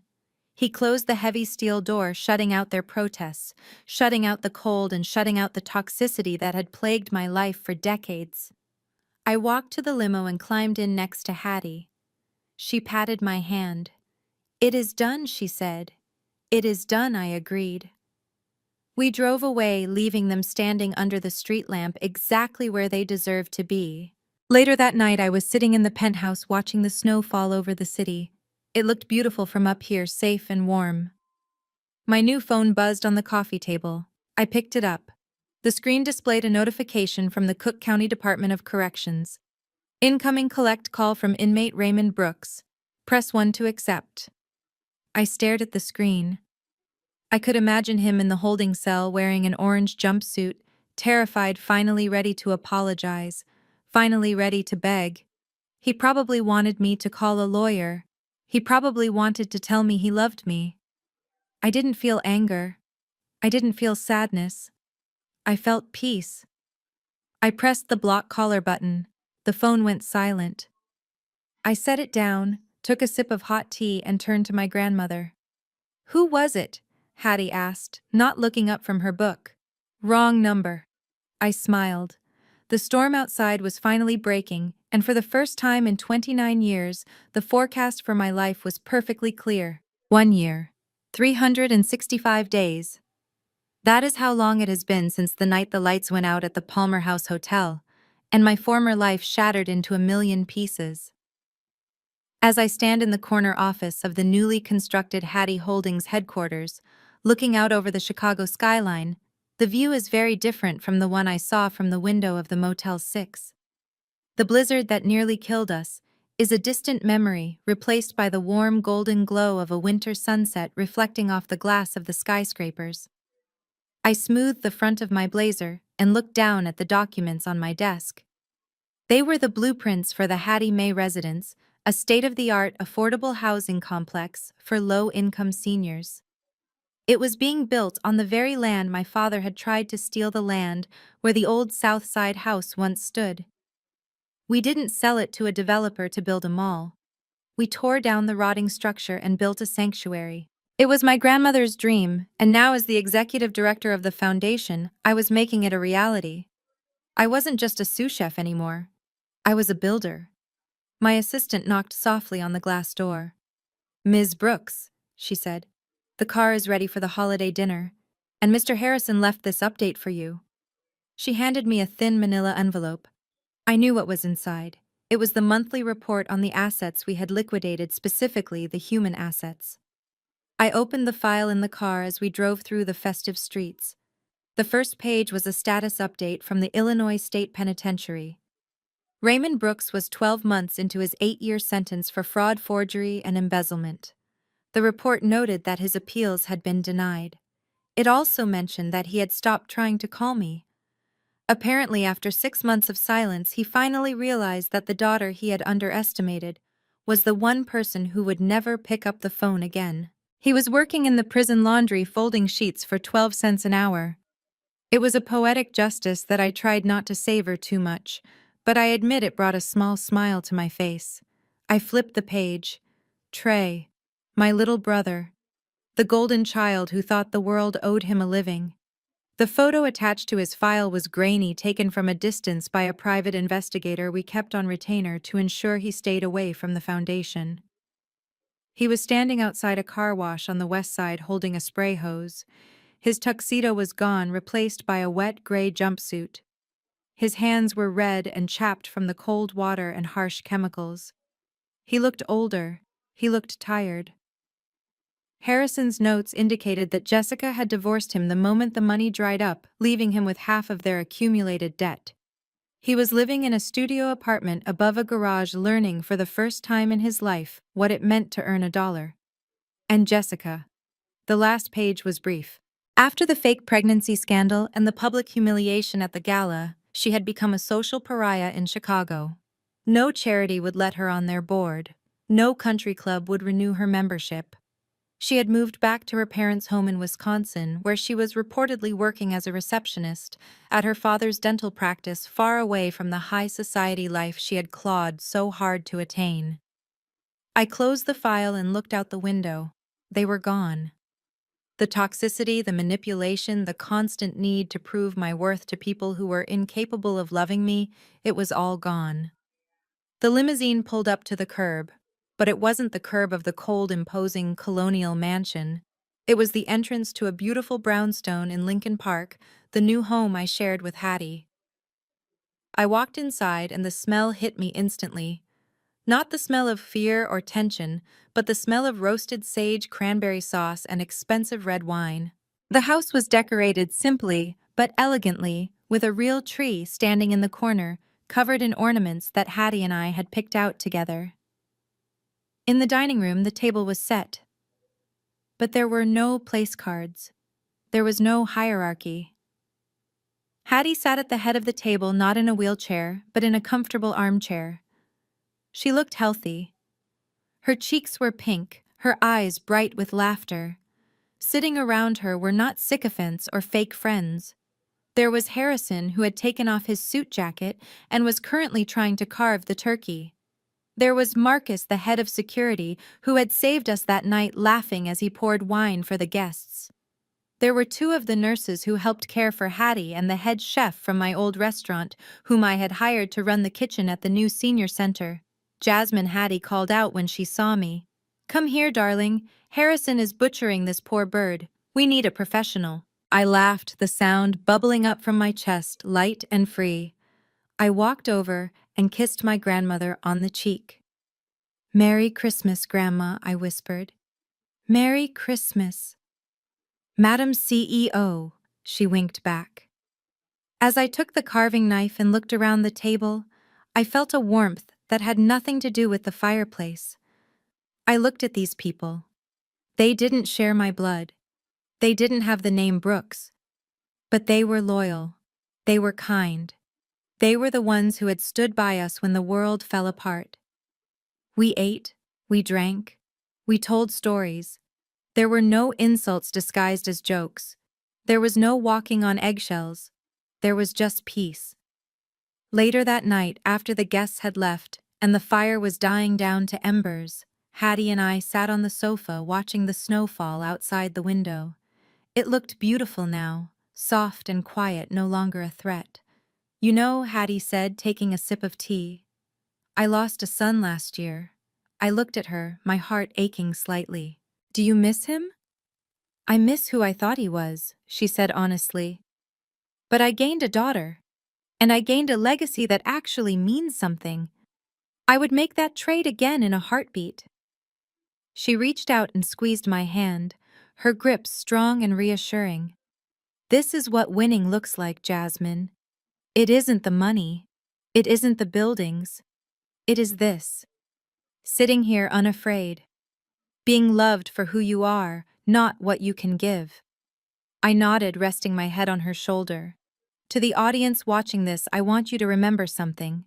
I spent 29 years thinking I was worthless because my family treated me that way. I thought I had to earn their love by being a servant in my own home. I was wrong. Family is not DNA. Family is not the name on your birth certificate. Family are the people who hold the umbrella when the rain starts to fall. Family are the people who pull you out of the snowbank when everyone else drives by. Do not ever let anyone define your worth, even if that person is your father or your mother. If you are in a situation where love feels like a transaction, walk away. It will be the hardest thing you ever do, but I promise you on the other side of that door, there is a life waiting for you that is bigger, brighter, and happier than you can imagine. My name is Jasmine Brooks. I was a victim, I was a survivor, and now I am the CEO of my own destiny. Thank you for listening to my story. If this resonated with you, if you have ever had to cut ties to save your soul, please hit the like button and subscribe. Share this with someone who needs to know that they are not alone. Remember, the best revenge is not destroying your enemies. It is living a life so beautiful that they don't even exist in your world anymore.